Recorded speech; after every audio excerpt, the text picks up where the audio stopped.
ETF index mutual funds నేర్చుకుని stock మార్కెట్లో రాణించాలనుకుంటున్నారా? వెంటనే ఈ నెంబర్కి కాల్ చేయండి.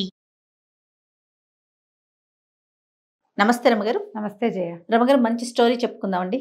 చందమామ కథ చెప్తాం. ఓకే. ఒక ఊళ్ళో ఓ భార్య భర్త అమ్మ ఉండేవాళ్ళట. ఎవరమ్మా? ఆయనమ్మ. ఓకే. అమ్మ కొడుకు కోళ్ళు ఇలా చెప్పాలి, క్లియర్గా ఉంటాయి.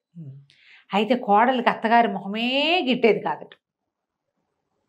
మా అమ్మని తెచ్చిపెట్టుకుందాం, మీ అమ్మని పంపించేసేయి. ఏదో ఒక గొడవ పెట్టేది. ఆవిడ కొంచెం మృదుభాషి అత్తగారు. ఏదో ఆ కోడలు అరిచినప్పుడు ఏదో చిన్న చిన్నగా సనసనగా సమాధానం చెప్పి ఊరుకునేది. అట రోజులు గడుస్తూ ఉండేవి. అయితే ఒకరోజు చెప్పిందట, ఇవాళ సాయంత్రం మీ అమ్మని కనుక నువ్వు ఇంట్లో నుంచి పంపించపోయేవో నూతులో పడి చస్తా అని బెదిరించింది. పెళ్ళాన్ని నూతులో పడి చచ్చిపోతుందేమోనని ఇదేమన్నట్ట, అమ్మ ఏదో కబురు చెప్పారే పై ఊళ్ళో వాళ్ళు ఎవరోనూ చెల్లాయికి ఉంటూ బాగుండలేదుటే చెప్పేసరికి ఆవిడేమో కూతురు మీద ఆపేక్షతోటి అప్పుడే చీకటి పడుతుంటే బావురు, అయ్యో పాపం ఎట్టా ఉందో ఏమిటోరా, ఏం అవస్థ పడుతుందో, పిల్లల తల్లి అసలేను, మరి నన్ను తీసుకెళ్ళు చెల్ల ఇంట్లో దిగబెట్టి వచ్చేద్దు కానీ పదరా నాయన అంటే సాయంకాలం అన్నాలు తిని తల్లి కొడుకు బయలుదేరారు. బాగా కొంచెం చీకటి పడేసరికి వీళ్ళు అడవిలోకి వెళ్ళిపోయారు. ఆ కాలంలో ఎలా ఉండేదంటే గ్రామాల మధ్యలో చిట్టడవులు కారడవులు ఉండేవి, చిన్న పొన్న అడవులు ఉండేవి. కొడుకు అన్నట్టు, అబ్బా కాళ్ళు గుంజుతున్నాయమ్మా, నువ్వు కాలు సాగిస్తుంటూ ఒక 5 నిమిషాలు కూర్చుని వస్తానన్నాడు. ఈవిడ ముందుకు నడిచింది, చూస్తే కొడుకు రాల. మళ్ళీ వెనక్కి నడిచి వచ్చింది, అక్కడ లేడు.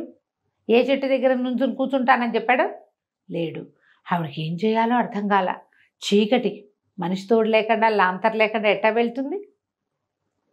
పికమొహం వేసుకుని కూర్చుంది. ఆ లాంతర్ పక్కన పెట్టుకుని ఒక చిన్న లాంతర్, ఒక దీపం ఉంది, కొడుకు చేతిలో ఒక లాంతర్ ఉంది. ఆ లాంతర్ పుచ్చుకుని ఆయన వెళ్ళిపోయాడు వెనక్కి. అడవిలో వదిలిపెట్టి వెళ్ళిపోయాడు అమ్మని. దౌర్భాగ్యుడు. కనీసం పోనీ చెల్లెలింటైనా వదలొచ్చు కదా. వదలొచ్చు కదా. అసలు చెల్లెలి స్టోరీ మార్చేయండి, లైన్ మార్చేసేయండి. ఓకే.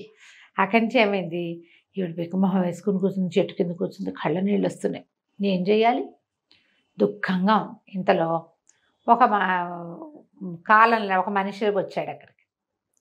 వచ్చి చిన్నపిల్లాడు, సుమారైన వయసు వాడు. అమ్మ మనిషి అందామా అమ్మాయి అందామా, సరే ఒక అమ్మాయి అనుకుందాం, అబ్బాయి అనొద్దు. అమ్మ నేను వేసవకాలాన్ని నేను మంచిదన్నా కాదా అని అడిగేసరికాలు, అయ్యో నువ్వు మంచిదానివి కాకపోవటం ఏమిటమ్మా, వేసవకాలం అయితే చక్కగా మామిడి పళ్ళు వస్తాయి, పనస పళ్ళు వస్తాయి, విసుంకర్ర పెట్టి విసురుకోవచ్చు, హాయిగా సాయంకాలాలు ఎంత బాగుంటాయో, పగళ్ళు పెద్దవి, ఎన్ని పనులైనా చేసుకోవచ్చు, వడియాలు ఎట్టుకోవచ్చు, ఆవకాయలు ఎట్టుకోవచ్చు, వేసవకాలం ఎంతో మంచిదమ్మా. మృదుభాష కదా. వేసవకాలం సంతోషించి వెళ్ళిపోయింది. అక్కడి నుంచి కాసేపటికి ఓ వర్షాకాలం అంటూ ఇంకో పిల్ల వచ్చింది. అమ్మ నేను వర్షాకాలాన్ని నేను మంచిదన్నా కాదో చెప్పు నువ్వు అనేసరికల్, అయ్యో కాకేమమ్మా నువ్వు ఎంత మంచిదానివి, నువ్వు వస్తేనే కదా మాకు నీళ్ళు వచ్చేది, నీళ్ళే కదా మా బతుకు ఆధారం కదా. చక్కగా చెట్లన్నీ చిగురిస్తాయి, బోల్డ్ రకాల పళ్ళు కాస్తాయి, ఎన్ని పళ్ళు వస్తాయో, బోల్డ్ రకాల పళ్ళు పువ్వులు వర్షాకాలం. తర్వాత నువ్వు ఉంటేనే పంటలు పండుతాయి, నువ్వు ఉంటేనే ప్రతి గింజాను బంగారు తల్లివమ్మ, నువ్వెంతో మంచిదానివని. వర్షాకాలం వెళ్ళిపోయింది. కాసేపటికి ఇంకో పిల్ల వచ్చింది, శీతాకాలం. నేను నేను శీతాకాలాన్ని నేను మంచిదాన్నేనా అని అడిగింది. అయ్యో నువ్వు మంచిదానివి కాకపోవటం ఏమిటమ్మా, నువ్వెంతో మంచిదానివి, చక్కగా హాయిగా రాత్రుళ్ళు పెద్దవి, పొద్దున్న సూర్యుడిని చూస్తే సంతోషంగా ఉంటుంది, చక్కగా చెట్లన్నీ చిగురిస్తాయి, మంచి మంచి పండగలు వస్తాయి, ఎంత మంచిదానో, సీతాఫలాలు జామకాయలు పుట్టెడు వస్తాయి, ఎంత మంచి పళ్ళు వస్తాయో, నువ్వు ఎంత మంచిదానివో అని ఆనంగానే 3వ కాలం నవ్వుకుంటూ పోయింది. కాసేపటికి 3 కాలాలు వచ్చి ఎదురుగుండా నుంచున్నాయట. నువ్వెంత మంచిదానివి, ఏ కాలానికి ఆ కాలం మంచిదానని చెప్పావు కదా, సరే నువ్వు నవ్వితే నవరత్నాలు రాలుతాయి, మాట్లాడితే మాణిక్యాలు రాలుతాయి, ఇంటికి వెళ్ళిపో అని చెప్పేసి ముగ్గురు ఏం చేశారట, ఈవినట ఆ చేతులు పుచ్చుకు తీసుకెళ్ళి వాకిటి గుమ్మం దగ్గర వదిలిపెట్టారు. ఈవిడేం చేస్తుంది, వాకిట్లో పడుకుంది. కొడుకు మరి అర్ధరాత్రి తలుపులు తీస్తారో తీరు, ఇట్లా అంతర్ పక్కన పెట్టుకుని పడుకుంది. తెల్లవారు లేచేసరికల్లా ఆ కోడలు వాకిట్లో కసు చుమ్ముకోవడానికి వచ్చి ఆవిడ నిర్కాంతపోయింది అత్తగారిని చూసి. ఏమిటత్తయ్యా ఎట్టా వచ్చారు, చీకట్లో ఉంది. ఏదో నడిచొచ్చానమ్మా అని చెప్పింది ఈవిడ సన్నగా. చెప్పగా నోట్లోంచి టకటగా రాళ్ళు రాలిపోయినాయి, దగదగా మెరుస్తున్నాయి. ఆవిడ తెల్లబోయింది. ఏమిటో రాలుతున్నాయి, చూస్తే ఏమిటి మాణిక్యాలన్నీ. ఆవిడ మాణిక్యాలు ఈవిడ మృదుభాషి, మితభాషి, అప్పుడప్పుడు మాట్లాడుతుంది. ముత్యాలు మాణిక్యాలన్నీ అటు ఇటు ఇంకా ఉండాలి అటుపడ్డా ఇటుపడ్డా అని కోడలు గెంతుకుంటూ అవన్నీ ఏరుకుంటుంటే ఆవిడకి నవ్వు వచ్చింది. నవ్వింది. నవ్వంగానే ఏమైంది, నవరత్నాలు రాలి పడిపోయింది. అన్నీ చూసి ఆశ్చర్యపోయింది. అత్తగారు అప్పుడప్పుడు మాట్లాడుతుంది, అప్పుడప్పుడు నవ్వుతుంది. ఈ ఆనందం పట్టలేకపోయింది. ఇంకేముంది, నవరత్నాలు అమ్ముకుంటే ఎంత డబ్బు, ఆవిడ అప్పుడప్పుడు మాట్లాడినా సరే కదా, చాలు కదా. 2 రోజులు 3 రోజులు గడిచి ఆవిడ మాట్లాడినప్పుడల్లా కాసిన ఏరుకుని, నవ్వినప్పుడల్లా కాసిన ఏరుకుని, ఆవిడ జోక్స్ చెప్పి నవ్వించి మరీ ఏరుకుని సంతోషించింది. ఏమనుకుంది కోడలు, అయ్యో అయ్యో మాణిక్యాలు రాలుతున్నాయి, నవరత్నాలు రాలుతున్నాయి, వీళ్ళమ్మ నోట నుంచి రాలితే మనకేమిటి, మనమ్మ నోట నుంచి రాలితే బాగుంటుంది. ఓహో, అవి మా అమ్మ నోట నుంచి రాలితే కదా, మా అమ్మ కదా గొప్ప, ఎవరమ్మ వాళ్ళకి గొప్ప, అత్తగారు ఎవడికి గొప్ప. అందుకని ఏమండి ఊరెళ్ళి మా అమ్మని తీసుకురండి అని చెప్తే సరే ఏమైంది, వాళ్ళ అమ్మని తీసుకొచ్చారు. ఈవిడేమో అత్తగారు కాదు పోదు అందు, ఆవిడ దారిని ఆవిడ పని చేసుకుని గుమ్మనంగా కూర్చుంటుంది. అమ్మ వచ్చాక సరే ఆ రోజు రాత్రి మధ్యాహ్నం అన్నం పెట్టింది, సాయంకాలం పెందరాళ్ళు అన్నం పెట్టి, ఏమండి మా అమ్మని తీసుకెళ్ళి మీ అమ్మని ఎక్కడ దిగబెడిచారో అక్కడ దిగబెడిచి వచ్చేయండి. సరే ఆ అమ్మాయిని మోసుకుపోయారు. ఈ కూతురు ఎంత కటువో తల్లి అంత కటువు. కూతుళ్ళకి కటువులు ఎక్కడి నుంచి వస్తాయమ్మా, తల్లి దగ్గర ఎంతో కొంత, మరి తప్పదు కదా. వెళ్ళింది, ఆవిడని తీసుకెళ్ళి అడవిలో కూర్చోబెట్టించారు. ఇక్కడే కూర్చోండి అని చెప్పి ఆవిడ అక్కడ కూర్చునింది. మెల్లిగా కునికి పాటలు పడ్డం మొదలుపెట్టింది. ఈ లోపల వేసవ కాలం వచ్చింది.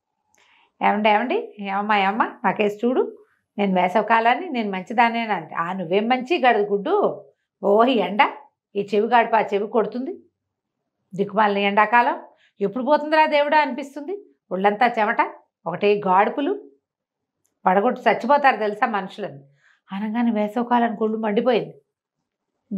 రుసరుసలాడుతూ వెళ్ళిపోయి అక్కడి నుంచి వర్షాకాలం వచ్చింది. వర్షాకాలం వచ్చి అమ్మ నేను మంచిదాన్నేనా అంతే, ఏం మంచి, ఊరంతా బురద, ఒకటే తేమ, ఓ బట్టలారో ఓ వడియాలారో, కొంప ఆరదు వాకిలారదు, తెరుపుండదు, వచ్చారంటే చుట్టాలు పోరు. వర్షాకాలంలో దిక్కుమాల వర్షాకాలం, వానలతో ఎవడ పడతాడు అనేసరికి వర్షాకాలం వెళ్ళిపోయింది. అక్కడి నుంచి 3వ శీతాకాలం వచ్చింది. వచ్చేసరికల్లా శీతాకాలాన్ని నేను మంచిదానేనా అనగానే, చిచ్చి దిక్కుమాల శీతాకాలం, ఒకటే చలి రాత్రి పగలు, ఏం బాగుంటుంది, తెరుపుండదు, ఎండుండదు, బట్టలారవు, పొయ్యి రాజుకోదు, శీతాకాలం కష్టం కదా, మంచుకు మొహాలు కనపడవు, ఏమీ సుఖం లేదు పాడు లేదు, దిక్కుమాల కాలం అంతే అనేసరికి 3 కాలాలు ఒక్కసారి వచ్చాయి. నీకు అసలు నోట్లో మంచి మాట ఉందా నీకు అని చెప్పి అక్కడి నుంచి ఆవిడని కాస్త గాడిదని చేసేసి నువ్వు మాట్లాడితే నీ నోటి నుంచి పురుగులు రాలుతాయి పోపో అని తోలి కరెక్ట్గా వాకిట్లోకి తోలిపెట్టాయి. తెల్లవారేసరికల్లా మా అమ్మలాగానే అత్తగారిలాగానే మాణిక్యాలు ముత్యాలు రాలుస్తుంది వాళ్ళ అమ్మ అనుకుని సిద్ధంగా ఉంది కూతురు. తెల్లారంగానే ఎప్పుడు బయటకు వచ్చేద్దామా అని. తెల్లారే బయటకు వస్తే అమ్మ బదులు వాకిట్లో గాడిద నుంచి, ఎవరు తోలారే నిన్ను అనగానే నేనే అంది కూతురు. తల్లి అంటమి తల్లి వాయిసే, ఇన్ని పురుగులు రాలిపడ్డాయి.